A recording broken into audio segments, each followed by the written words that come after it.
Hi, everyone. Welcome to cmd-f Learn's keynote panel on wellness and tech. Today, we have three amazing panelists, Sarina, Juyoung, and Isabel here today to share their experiences as women in STEM and to discuss a panel just based on around wellness and tech. So we will be covering a range of topics today, from mindset to growth to burnout culture in STEM. And if you have any further questions for our panelists, please head over to our Discord. The cmd-f voice channel will be available for you to ask any questions that you have pertaining to the panelists that come up. So without further ado, let's get into the blurbs that we have so you can get to know panelists before they come live.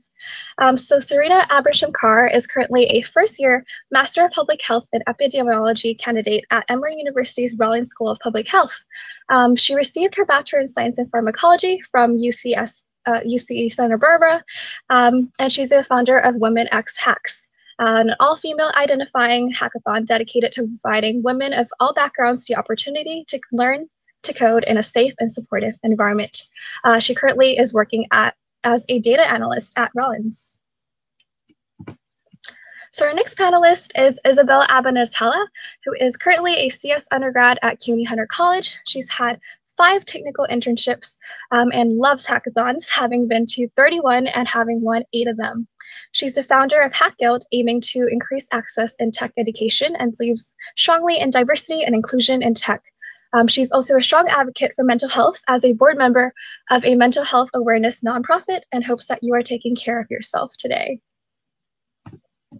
And our last final panelist is Juyoung Song, originally from Boston, Massachusetts, but currently at Vanderbilt University studying computer engineering and minoring in engineering management. She's done a bunch of internships at NASA, Gravity, and Microsoft, and outside of school, she loves to work on her blog and Instagram, where she shares her journey in tech and healthy recipes. So let's get meeting our panelists. Let's get to meeting our panelists.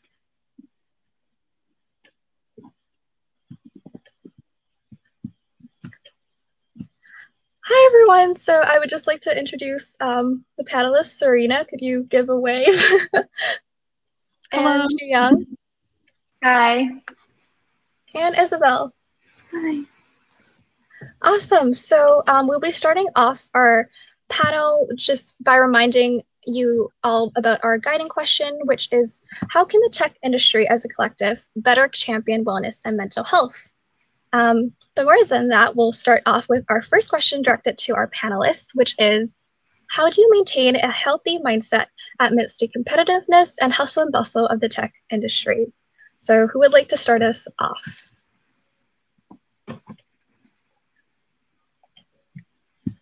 Oh, okay, I can go then. So I guess I would refer to like my past internship experience, because I'm still a student, so I'm not working full time. But especially last summer, because the work was virtual, it was pretty hard to like maintain that balance, and it was easy to overwork because I was on the East Coast and my team was on the West Coast. So the question was how to maintain. Okay, I'm trying to think. I think something that was important for me is like having friends that were outside of tech, because naturally studying engineering, a lot of my friends are in engineering, but then that becomes a lot of what we talk about. But having friends in like liberal arts and all these other majors was really nice to kind of get a breath of fresh air, and also just like have a bigger perspective on things. Another thing was just like being super transparent with my coworkers and managers. We all have deadlines. We want our deliverables to be pushed, but it can get stressful, like things come up, and they're really understanding, I think, if you give them a heads up, like, hey, like this might take longer. And just giving them that warning, I think, saved me a lot of stress and like later nights. That's my 2 cents. Awesome, thanks for your perspective. Does anyone want to take that question? Yeah, as far as competitiveness, I think the thing that's really helped me is networking. I think that's one of the most important things you can do. Because, you know, like I've been on the hiring side of things, looking, you know, giving people coding tests and things like that. But when you know someone, that makes that so much easier. So, you know, take the time to go to your professor's office hours. If you have an internship, you know, ask for meetings with your coworkers and get to know them more. But yeah, I think that's the biggest thing I can stress is networking and getting to know people and creating those connections. Because for me personally, all the opportunities that I have been so grateful to have, I never actually did a formal interview for them. It was always just through like making connections and getting to know people and being impressionable. And, you know, building trust with those people. So that's kind of how I got around it. But yeah, so that's my advice to everyone. I wanted to go last because I have to admit I haven't perfectly mastered this myself yet. While I haven't had a lot of trouble with the competitiveness of like the tech scene, I found that I still get overwhelmed. I still put on way too much on my plate. But I'm learning, so there's that. I found that learning how to say no and like respecting your boundaries, respecting your limitations, something very important. Yeah, just in general, echoing what Sarina and Juyoung were saying. Yeah, that's great. That's actually a great segue into our next question, which is, what are some of your best strategies for avoiding burnout culture and overworking? And these don't have to be strategies that you have mastered, but just some things that you've picked up over the years. Yeah, I can start with that. I grew up in Silicon Valley, and I know a lot of people that are working there, including my dad. And you know, the biggest thing right now that's an issue is people will Slack you until 10 p.m., midnight. They'll send you emails. They'll bother you on the weekends, and like, it's just like being able to say like, no, I'm going to turn off my email notifications. I'm going to turn off my Slack at 5 p.m. on Friday, and that's it, because you really need to prioritize yourself. And they're not going to think lesser than you. And if they do, then that's probably not somewhere you want to work anyways. So that was always really important for me when I was doing my internships is, you know, look, like sometimes there are, you know, once in a while, there are times where you have to work a little bit overtime. But just being stern, because once you start giving into that, they won't stop. The emails just keep coming in and the Slacks keep coming in. So that was super important for me, is just being like, I'm going to work 9 to 5, nothing else. And I'm going to have the weekends for myself and for other things that I'm interested in, and self-care. So yeah. That was actually going to be what I was going to say. Turning off email notifications has been huge for me, even for school, like professors emailing and everything. Like if it's urgent, they'll call, they'll send a text. Because I found myself like every time my phone lit up, I'll be checking and be like, oh my gosh, I have to do this, this, and this. And it stressed me out. And I got nervous about turning off my emails at first because I was like, I'm not going to know right away when someone responds to me. But it's actually been so nice. My screen time has gone down and I don't feel like I'm reacting to things as much. So that's how I've been dealing with overworking, I think. As for me, I'm sorry about the cat. I don't know if y'all are okay with that. But I think I've been lucky enough to have workplaces that don't have the burnout culture where they like, as Juyoung and Sarina mentioned, don't respect the time boundaries. But something that has really helped me with like that is having a good support system. So I have friends that I make sure aren't trying to compete with me or aren't trying to sabotage each other's chances of getting an internship, for example. And just making sure that, for example, we work on leak code questions together if we're trying to get an internship, or like helping each other on projects when we have classes together, stuff like that. Yeah, great advice. Also, thank you. No, go ahead. Another thing I would add is like having a creative outlet is nice too for me. Yes, coding is an art, it can be creative, but it's different from like picking up a paintbrush or cooking, and having something that you look forward to at the end of the day, or just a nice de-stress outlet helps me, I think, prevent burnout as well. You like use a different side of your brain, so. Yeah, no, we love creativity here at NW and cmd-f for sure. So our third question that we have for the panel is, what are some initiatives geared towards wellness that you've seen at your respective workplaces or past workplaces that you've found especially helpful? And if none come to mind, what are some initiatives that you would really like to see? Does anyone want to start us off? Or, yeah. I can start if no one else has anything yet. Something interesting that my former internship did was at the start of the pandemic, they got every employee a subscription to Calm, which is a meditation app, and a subscription to like an online exercise app. So you can have access to like exercise videos and things like that to keep active. So I think that was really cool. I will say that I feel like sometimes interns are left out when it comes to all the initiatives that workplaces have. For example, like at my former workplace, they'd go to like yearly retreats, and things like that. And like the interns are always left out, which, it sucks. So I feel like a lot of the wellness initiatives I might not know about, but those are the ones that I've come across. And I think that's really great. As for me, I've been in workplaces that have a really good work-life balance, which is something that I really look for in future workplaces as well. My current internship, I'm at Odin Technologies, for example.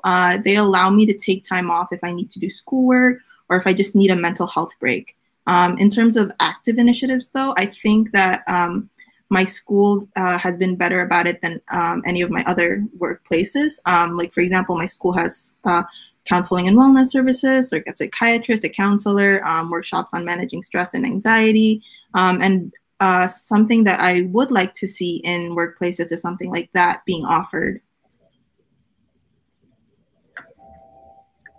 Going off of what they were saying, something I noticed was like the technology has been starting to have like wellness engraved in it in a bit. So for example, we used Microsoft Teams to communicate for a meeting instead of Zoom. We use that for meetings, setting up meetings, like everything. And they have this feature at the end of the week. They will give you a report of how much time you spent in meetings with people collaborating, how much time you spent working like off meetings.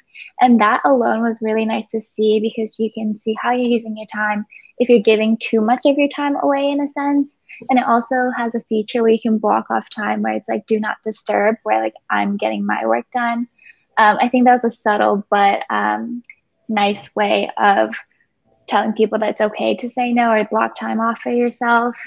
I will be returning as a full-time employee next summer, and I was looking at all the benefits, and I was surprised by all like the wellness benefits they had. Like, they give you a budget just for like working out, gym memberships, things like that, which I think is relatively new.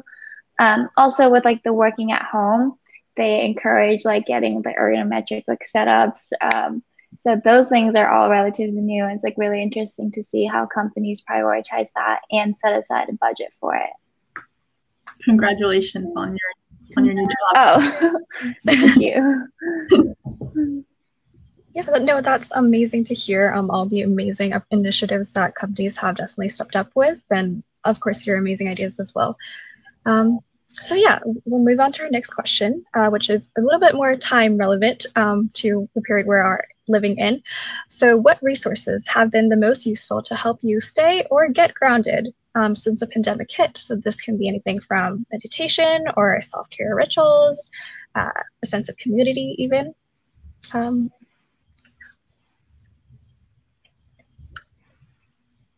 Yeah, I think that's something that I still struggle with. Something that's really helped me is having a space just where I work. So like my desk is separate from like where I eat. And I invested in like, a desktop and like ergonomic stuff and, everything to make myself as comfortable as possible. But it's hard. And, there is, to say that I have it figured out is a complete lie.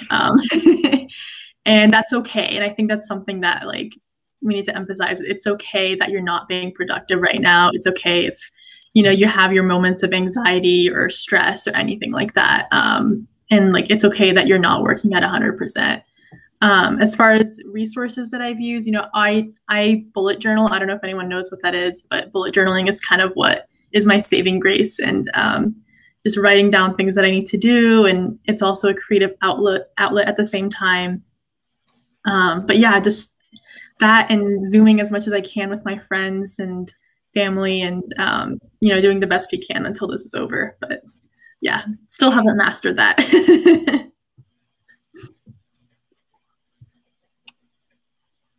Okay. I'm trying to think like what resources, and I feel like sometimes when I'm like bummed about everything going on, I like the lack of resources is nice, just like putting away everything and like going on a walk, like the pandemic walks.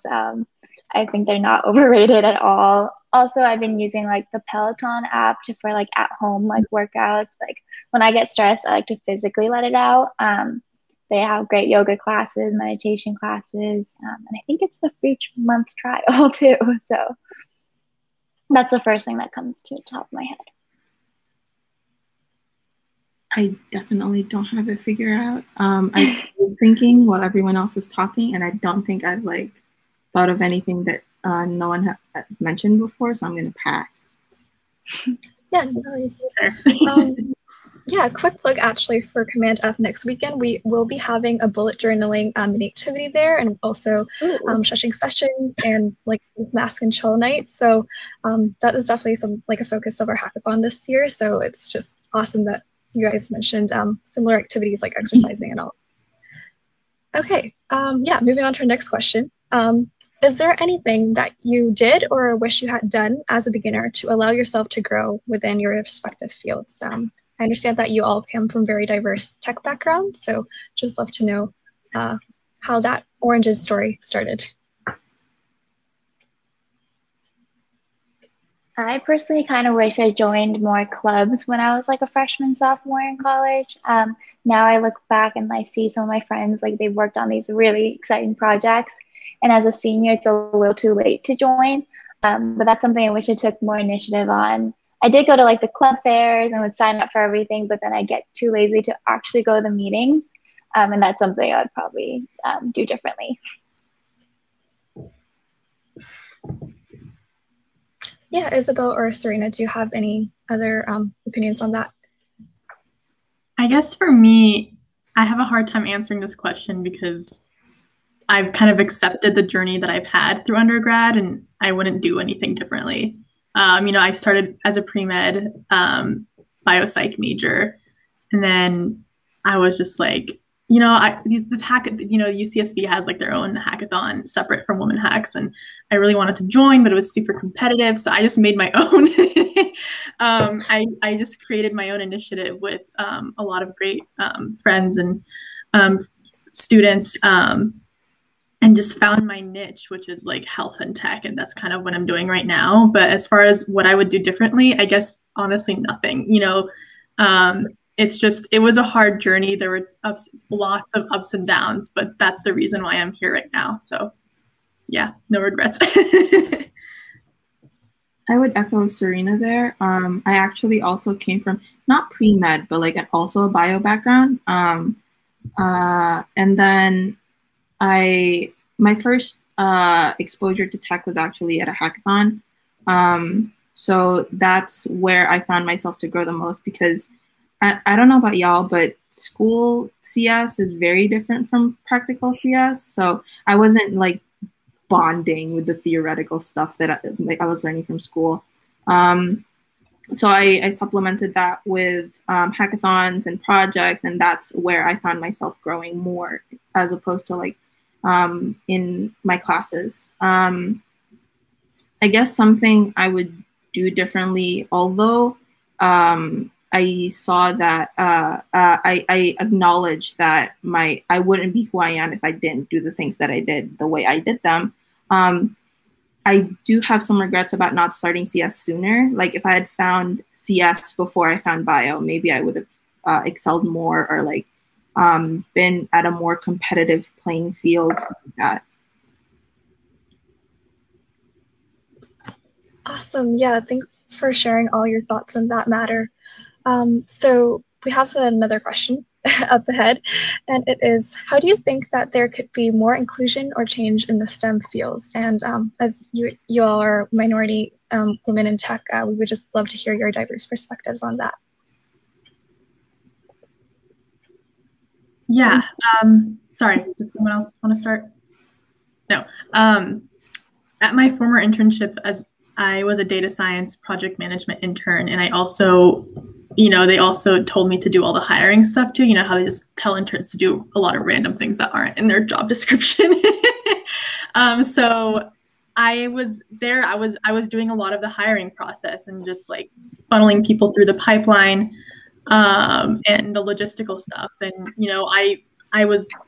I brought up this concern actually with my boss about how it seems that at the end of the pipeline, the only people that get out are typically white males, and not a lot of females. And I think the first issue is that, well, first of all, most jobs now, they want you to have a master's degree or something like that, or at least at the company I work for, they were looking for master's or PhD, and they weren't really hiring a lot of like people straight out of college, and they also weren't getting a lot of undergraduate interns. I think I was like the only one there.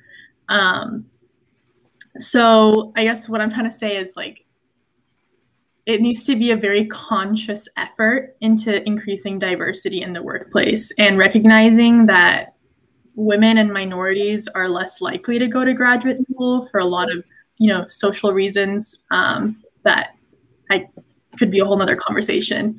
And when you, as an employer, when you refuse to take undergraduate interns, that can be really detrimental, because that could be the difference between like a woman or a person of color from applying to graduate school or from being inspired. So I think that's really a first step. And not just, I mean, obviously, like everyone wants those internships at Microsoft and Facebook and, the big names, and that's super hyper competitive, but also just like recognizing that you can get a great experience at smaller startup companies too. And there is a space for you. And, I spoke at my exit meeting. I told them, like, look, like your hiring process is not bringing in enough minorities. It's not bringing enough women, and just be, say what you think and say what's on your mind and be vocal, and change will happen, but don't be afraid of any like backlash or anything like that. So yeah, that's my long spiel. Something that comes to mind for me is like just education at a younger age, like even in elementary school, like my toys were dolls, their toys were Legos, or I think things have been changing where there's more toys like pink Lego sets or doll houses, things like that. But I think at a younger age, exposing girls to like the possibility of STEM would be impactful. I know there's a lot of programs now like Girls Who Code. That's actually how I got into coding, was my parents, I think this was like the summer of 8th grade. My parents were, I used to do these summer camps that were like very like outdoorsy and just like making friendship bracelets, crafts. And they're like, okay, like you're going to high school, like now we want you to like do something a little more like substantial with your summer. So they like forced me to do Girls Who Code, and I dreaded it because I was like, coding, like no, like that's so like nerdy, like not for me. And I actually loved it. And I was like, oh, like I wish I knew about this earlier. So like even having an earlier exposure in like elementary, middle school, just like a speaker series or just like a guest lecture would have been really cool, I think. I have two, not my initiatives, but like things that I am involved in that I think are steps in the right direction towards like, more inclusion and change in STEM. Which is, so for one of my internships, it's at an entertainment studio called Jump Button. I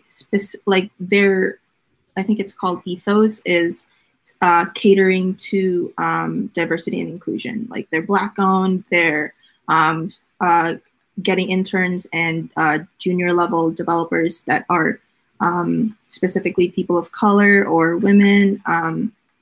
And one of the things that they do is lower that barrier to entry. So as Sarina's saying, not looking for grad students and instead investing in those who are just undergrads. And also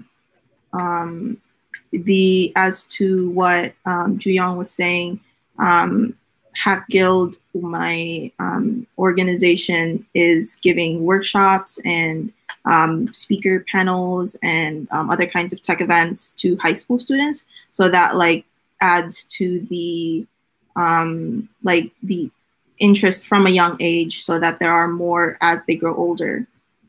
So those are some things that I think are a step in the right direction. Yeah, no, amazing watching that. I love hearing them. So now we'll move on to questions that are directed at one specific person that we gathered from our audience. But if anyone has any thoughts, please feel free to chime in as well.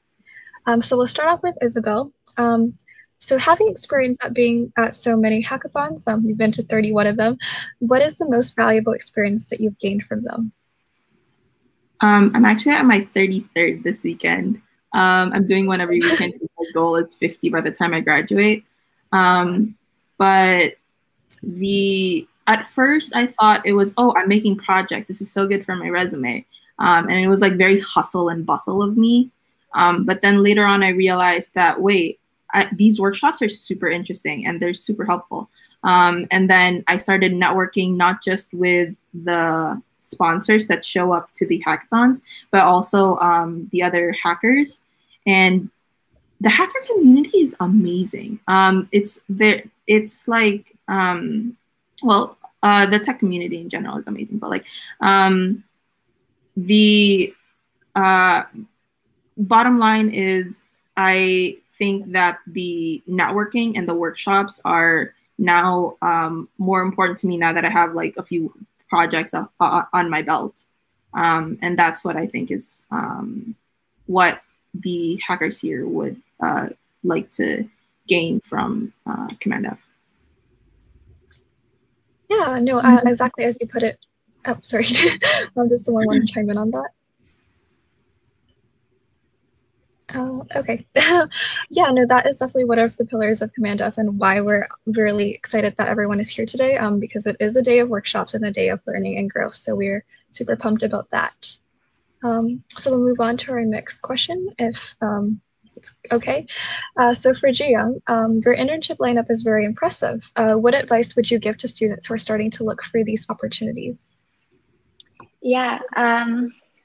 So I'm trying to think. So freshman year, I got experience at a startup, which was really cool. That experience was like so different from, I think every summer was really different. And as a freshman, it's so hard to like get in there, but do anything, like whether it's research at your school, volunteering to like teach other students coding, just having something will automatically put you at an advantage the next year. Whereas a lot of freshmen don't really get any professional experience in the summer. A couple other things I can think of is apply early. A lot of these companies recruit on a rolling basis. So like the later you apply, the less spots, like less headcount there is, just logistically. Another thing is to have your LinkedIn, I think, updated. There's a lot of recruiters that are active on it, and I think I neglected it for a while, being like, I don't really want to do this, but just spending like an hour, have some of your friends proofread it, and you might get some messages from recruiters on there. I'm trying to think. Oh, if you have any close classmates or friends who have worked at a company that you would like to apply for, if you are comfortable asking them for a referral, that helps guarantee that you will get your resume at least looked at. And then also, speaking of resumes, like look at the job description and try to incorporate the keywords into your resume. I'm sure you hear this a ton, but there is some truth to it, because at first, it's usually like the computer is like scanning through these PDFs. When I was applying, it was honestly a numbers game. Like I can tell you, I think I applied to like 60 internships sophomore year. But luckily for CS internships, a lot of these are like drag and drop resume drops. And then they would have like those basic questions on like, tell me about, I don't know, like a CS experience or why you want this internship. And in order for me to save time and not write like 60 different paragraphs, I had like staying organized was helpful. Like I had an Excel sheet of all the companies I applied to, whether I got rejected, whatever, as well as like a Google Drive with all of my like answers. So I can just like kind of copy and paste, change a couple sentences, and then there's that. But at least for me, I got numb to rejections just because of how many you never know, and it's nothing personal. And it just makes you stronger in the end. But yeah, those are my tips. I wanted to add to that, if possible, because I actually beat Juyoung's 60, because this year, I think I reached 90, but the year before that, I got like 100 plus before I got my first offer. So it's unfortunately a bit of a numbers game, but one of the things that helped me this time around so that I had less applications to fill out was networking. So I had Rewriting the Code is one of the organizations that I know of that are super helpful. They have an alumni database that you can like reach out to if you want referrals, or just overall asking for help. Oh, can you proofread this resume for me? Oh, can you did you go through this interview process with this company? How did you best prepare for it? Were questions that I usually see in that like discussion. And going to events like Grace Hopper Celebration, or I think Tapia, or like a bunch of these other conferences, you get to see face-to-face, at least ideally, the recruiters that will be looking at your resume. So if you hand them your resume, it'll be one step closer to getting that internship. So those are like some of the suggestions that I have. Yeah, and I also want to add to that is when you go to a hackathon, talk to the sponsors. That's how I got my internship at Evidation Health, which is a startup company based in California, and they do digital health. I was like, oh my gosh, this is exactly what I want, digital health, like that was, yeah. So, so basically like what I did was, I mean, obviously like I organized the Woman Hacks. This was the first year. And I went up to their booth and I was like, I have no experience in coding other than like some HTML and maybe a little bit of MATLAB, but I have no experience in coding. I want to get into it. I'm really interested in health and project management. This hackathon is my resume. That's what I said. And he was like, yeah, just this is my email, reach out to me and we'll set something up for you. And that was it. And that's where I got my internship, which I was there for almost 2 years because I loved it so much. So it's very non-traditional, but it goes back to my original point of talk to your sponsors and make connections, because you never know what comes out of it. Yeah, for sure. That's a good one. Yeah, loved hearing those words of wisdom, ladies. So I have a question for Sarina now. So as you came from a non-traditional tech background, as you've mentioned, did you face any additional pressures or barriers that you were able to overcome? Yeah, I mean, it's a weird background. Yeah, so let me think how to explain this. So yeah, so I started as pre-med, and as I mentioned before, like I really wanted to get into tech, and there was nothing at UCSB other than like computer science classes, and their engineering school is super competitive, so you can't take an engineering class unless you're in the engineering program, and CS is part of that. So it was really hard. It was a big barrier, and how did I overcome that is I started an organization and I created a hackathon for women. Obviously, like that's not something everyone can do or should do, but that's kind of how I did it. I was like, there's no space for people like me, for people that are in biology, geography, for people that are in chemistry or different, any sort of different background. There's no space for them to learn how to code. So I'm going to build that space. And that's what I did. And it's very cool hearing people's, I've heard of a few people that actually changed their majors to computer science after that hackathon from whatever else they were. So yeah, it is a big barrier. And honestly, like, yeah, I'm at a public health school right now. What does that have to do with tech? Actually, it has a lot to do with tech and coding, and like specifically epidemiology. It's like my whole life is I'm on R from 9 to 5 every day, analyzing data. Like right now, what I'm doing is analyzing over 1 million DNA CPG sites is what they're called, DNA sites basically, looking for connections between like the environment and your genetics, which is like kind of like the biggest question out there is nature versus nurture, and that's what I'm trying to answer right now. So long story short is like you don't have to go into software engineering or, you know, typical like, you know, experiences like you don't have to get an internship every year at, you know, a big company or a startup. Like, I feel like that's a traditional route and that there's nothing wrong with that. But with me, it's like, I never had that experience. I had my one internship. I only took one CS class in my undergrad, and, you know, now I'm here and I'm learning. And yeah, so don't let that be a barrier. It's not a barrier, and don't let it be one is pretty much my advice. Excellent. Yeah. So right now we're going to move on to some questions that our audience members have asked for on Discord.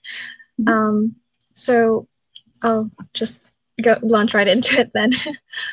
So one audience member asked that noted that there is a bit of a stereotype that women can't be as successful as other genders in the industry because they might start families and have children and have all those societal pressures. So if that is something that you are interested in, and completely fine if not, what advice or what are your thoughts on that particular stereotype based on the fact that your gender might be a barrier to your success in the industry?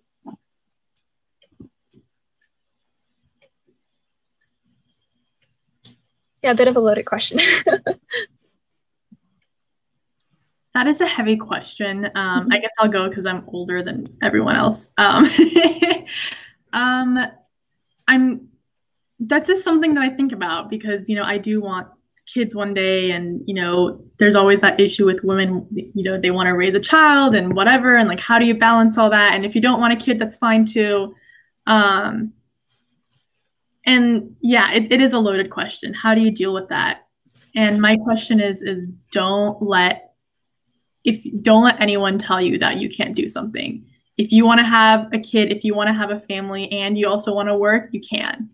And don't let anyone tell you that it's one way or the other. You know, sometimes like moms or grandparents are like, you know, what are you going to do when you have a kid? You know, you have to take time off your work and blah, blah, blah. And I'm like, no, you don't have to. If your career is important to you, then that's all that matters.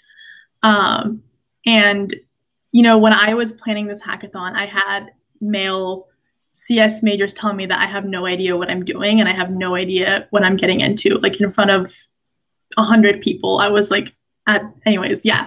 And that happened. And I was like, look, like this is something that we're trying to do for women. And I appreciate that you're here, and it was for a volunteering thing. I appreciate that you're here and you want to volunteer, but if you're not on board with this, just leave. We don't need you in our space. And that's fine. So long story short is you just have to have that mindset where those things, those societal barriers that come with being a woman, it doesn't have to be a barrier unless you let it be one. And that's kind of like my message throughout this whole thing.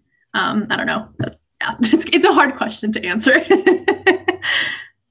Yeah, like for me, I think that when I get to that point in my life when family and work is hard to balance, like I think what will be important for me is to find like an environment, like an employer that that lets me do what I want and respects whatever decision I make and lets me work at home or just is flexible to my needs. And I think that will be huge for me later. Yeah, no, eloquent responses. That it was a very tough question to answer. So I tried. Okay, so our next question is there a piece of advice that you would give to your younger self and the audience in terms of self-care, but also in terms of facing the possible challenges in pursuing and working in the tech industry? Advice for challenges of working in the tech industry, is that what you said? Yeah, for your younger self.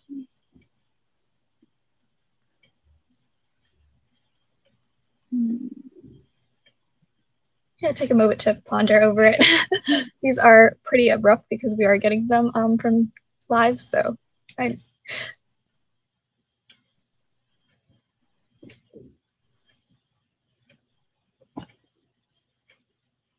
The first thing that comes to my mind is like when I was listening to all these like engineering managers, and I was just trying to talk to people, get their advice.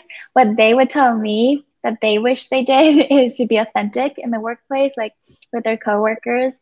And I think I feel like I'm too young to say like I wish I did this earlier, but I think that's something that I do want to try to be authentic, because it's hard, especially as a minority. Like you want to fit in, like you want to like dress how the others are dressing or act like how everyone else is, but like you have something that you can bring to the table that's so different from what everyone else can bring to the table, and rather than masking that or hiding that, just like embracing it, I think that can just be so impactful and powerful.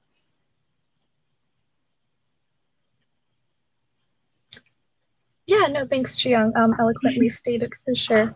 If no one has any other opinions on that matter, I will move on to the next question.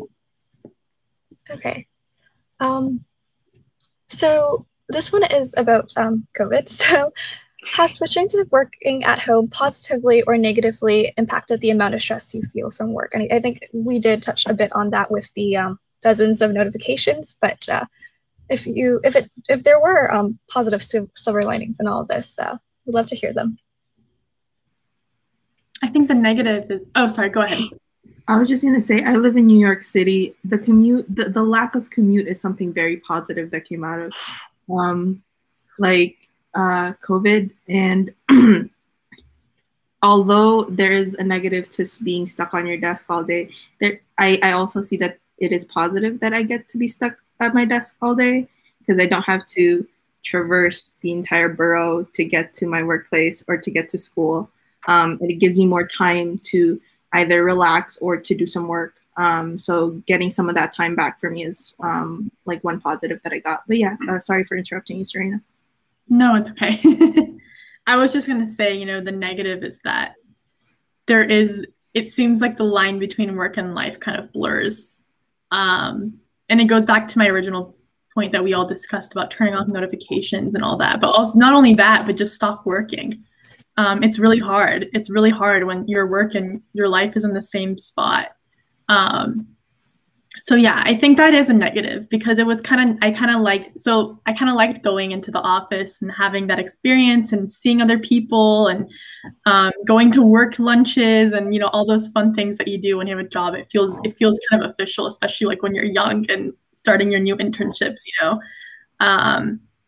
So yeah, that's the negative for sure. Positive, as you mentioned, is you don't have to commute anywhere, and you get to have internships all over the world. I think, Juyoung, you mentioned that you're on the East Coast and you did an internship West Coast. Like, that's really cool. There's no barriers there. You want to do an internship in the Silicon Valley and you're in Canada, like you can. So yeah, that's the positive. And I think that's definitely something we're going to see after the pandemic is more remote work and more like that's going to be more accepted for sure. So yeah. Yeah, I think a big negative for me was it was harder to ask for help, because a question that you normally could have knocked on your mentor's door and be like, hey, like, can you quickly help me with this? Turns into a, hey, can you call for 20 minutes? It just turns into a bigger deal. So it's harder to ask small questions.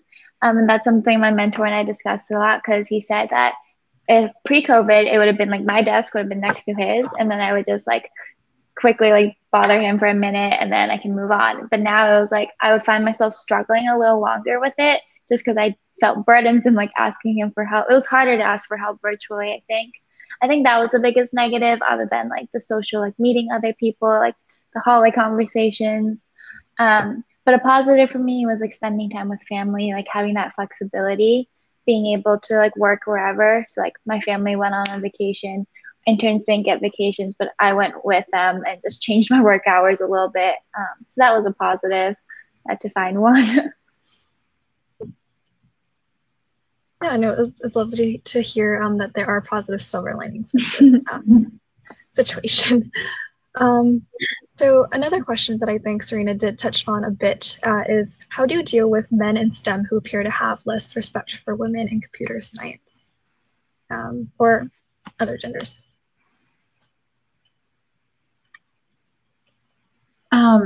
One of the keynote speaker at nwHacks a couple of years ago, I think I asked her a similar question, and she was just like, I don't deal with them. Don't give them the light of day. And she was the CEO of this company, and she was probably like one of the only women in that boardroom. And you know, she gets bombarded with minor like microaggressions and things like that. And her advice was just, don't give it the time of day. It's not worth it. It's not worth thinking about it. And I mean, it's obviously easier said than done, but that's the biggest thing. If men in STEM or any other industry just don't want to get on board, then they're going to be left behind.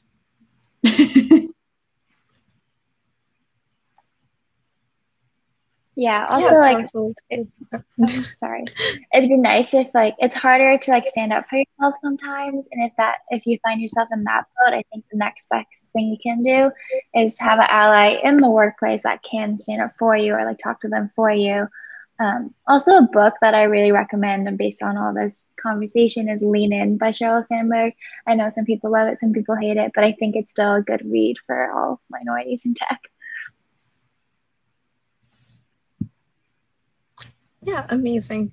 So we'll head over to another question that we have, and it is, how did you take care of your mental health throughout your degree, or just while grappling with whether CS was the right fit for you, or even now in your respective like workplaces and careers? It's definitely a work in progress. Yeah. Yeah. Can you repeat it one more time? Because I want to make sure I hit the points. Okay.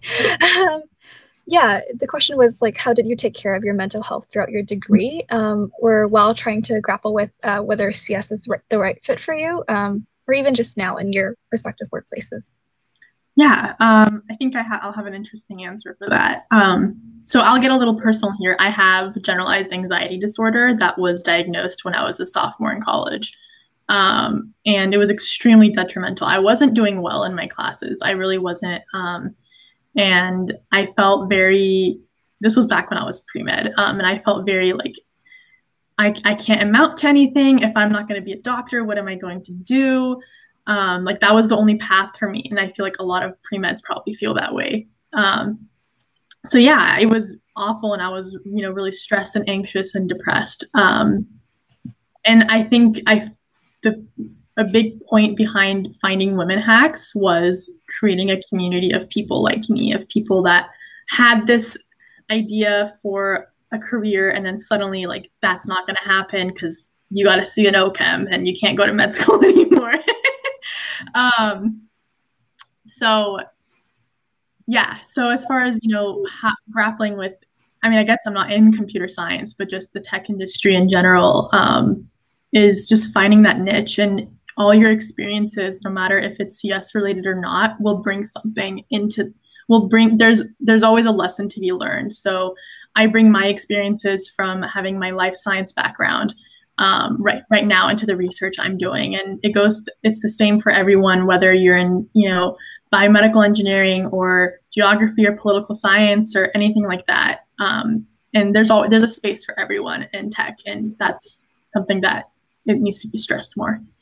So, yeah. And as far as like, how did I solve the mental health problem? Yeah, I mean, I went to therapy, and it was extremely helpful, and having good friends that have your back, like my roommate was really there for me, and I owe her a lot. And, there's a lot of stigma around getting therapy and help, but it really makes a difference. It really makes a difference in your life. And don't worry, if you need any, everyone should get therapy. Everyone can benefit from it. So yeah. Yeah, I think you can go.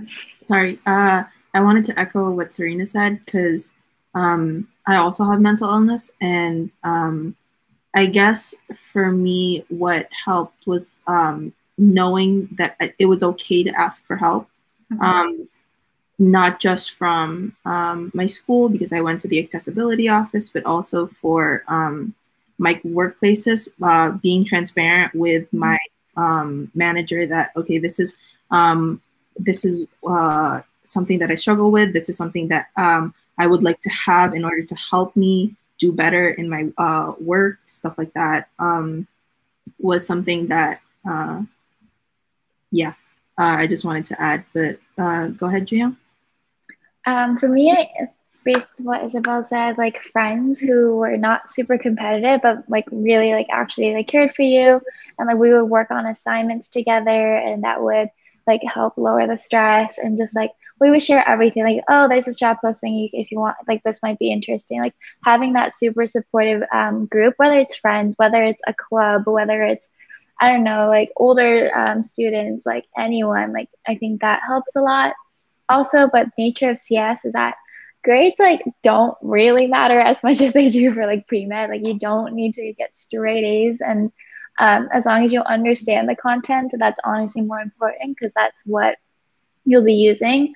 So I think the nature of tech in that way, that helped a little, where I didn't have to stress myself out to like get that like A or whatever, but rather focus on learning the content. It's hard, it's easier said than done, but having that like something to fall back on, like it's okay if this doesn't work out, like it's not that deep, I think helped me stay sane.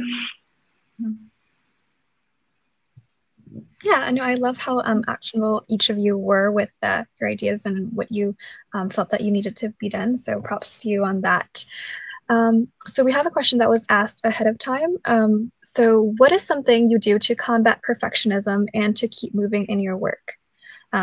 Being in the tech industry, it's definitely very, and I'm sure that all of you are very high achievers and like very successful at what you do. So is there something that you tell yourself or something that you rely on if you do stumble once in a while?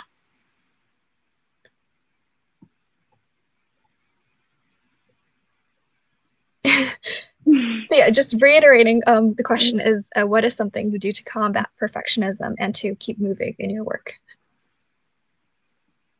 Setting timelines, setting goals with deadlines, I think helps me keep track of making sure I'm on track and not getting too into the details. And it's so, but because tech is so fast paced, like everything's changing. There's new technology, there's new libraries every day, and you're like, there's so much to like look into. Like you could try this and then be like, oh, like I just found something better. Like I should change everything and do it again.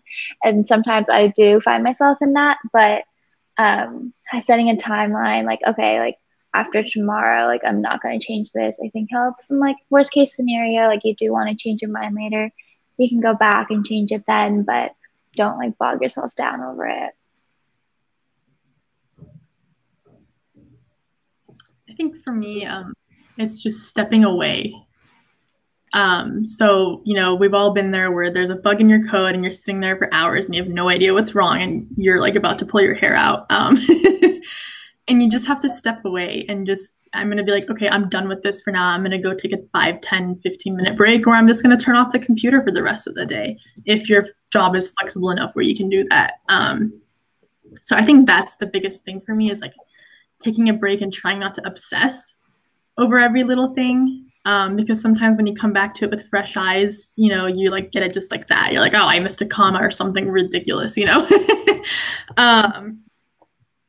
Yeah, but I think it's still something I struggle with, and there's nothing wrong with that. I think perfectionism has a negative connotation. Obviously, like you can get obsessive, but there's also nothing wrong with wanting to be the best and wanting to overachieve and, you know, have quote unquote perfect work and deliverables. But as long as you are incorporating those self-care habits and taking breaks and making sure you're not getting burned out.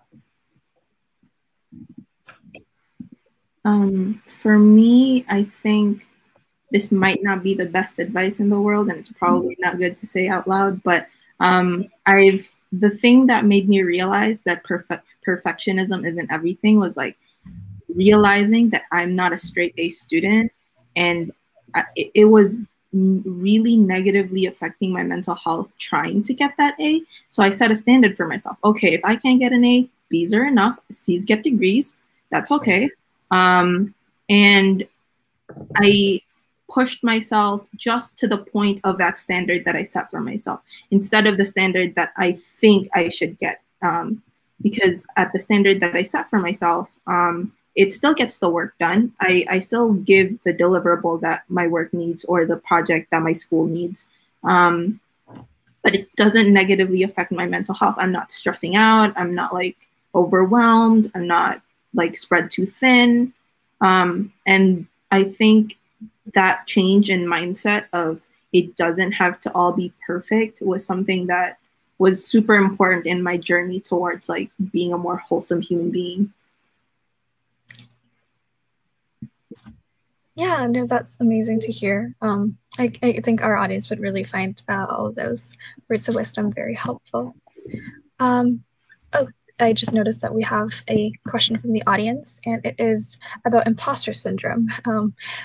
A topic very prevalent in the tech industry, I'm sure you've heard of. But if any of our audience members have not heard of it, it's just essentially just a feeling that you do not belong at a certain place you're at, or something you're not qualified enough for wherever you're at in your season of life. So to those who struggle with imposter syndrome, what would you say to them, and what would you give pointers about for dealing with it?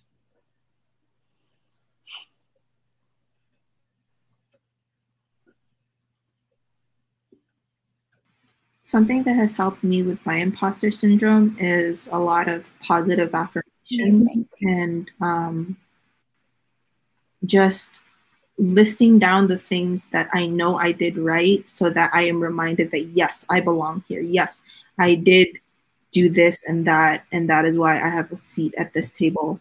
And just reminding myself of those is reassuring enough that I don't feel as much of an imposter, if at all, in the space that I'm at.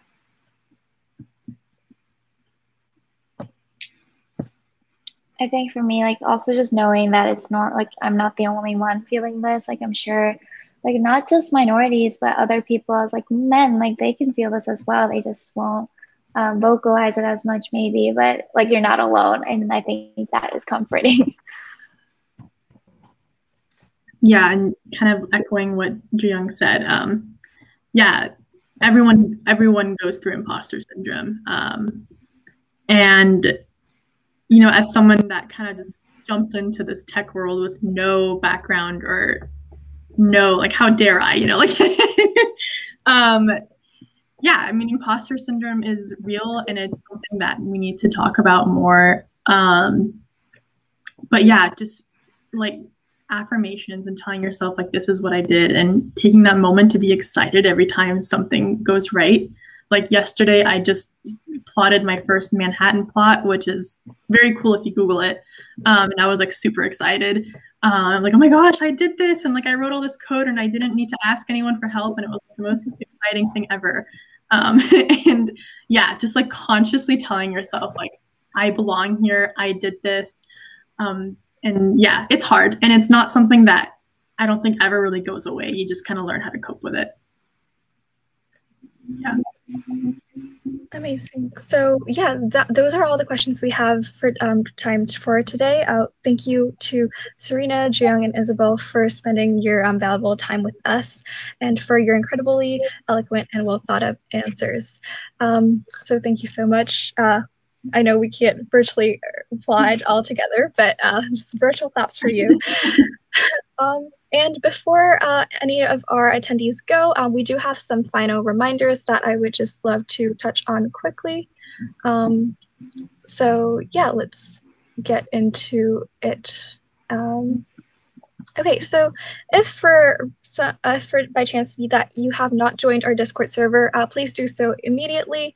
The link can be found in your hacker info package or the email that we sent. All the wellness or as the wellness and tech panel that you just were at, and all our following workshops today, except for one, which is the intro to prototyping hosted by UX Hub, will be live streamed on Twitch. So that specific workshop will take place on Zoom, and on our Discord server, we'll have that link to the workshop. If you have any questions for us organizers, please send them to the Discord channel #AskOrganizers. And please remember to take care of yourself and to tune in to hashtag self-care, the channel, for some wholesome reminders. So thank you so much for joining me live here today and joining the amazing panelists that we had. And we'll see you shortly at our next event right after this. Thank you. Thanks for having us. Thank you. Bye.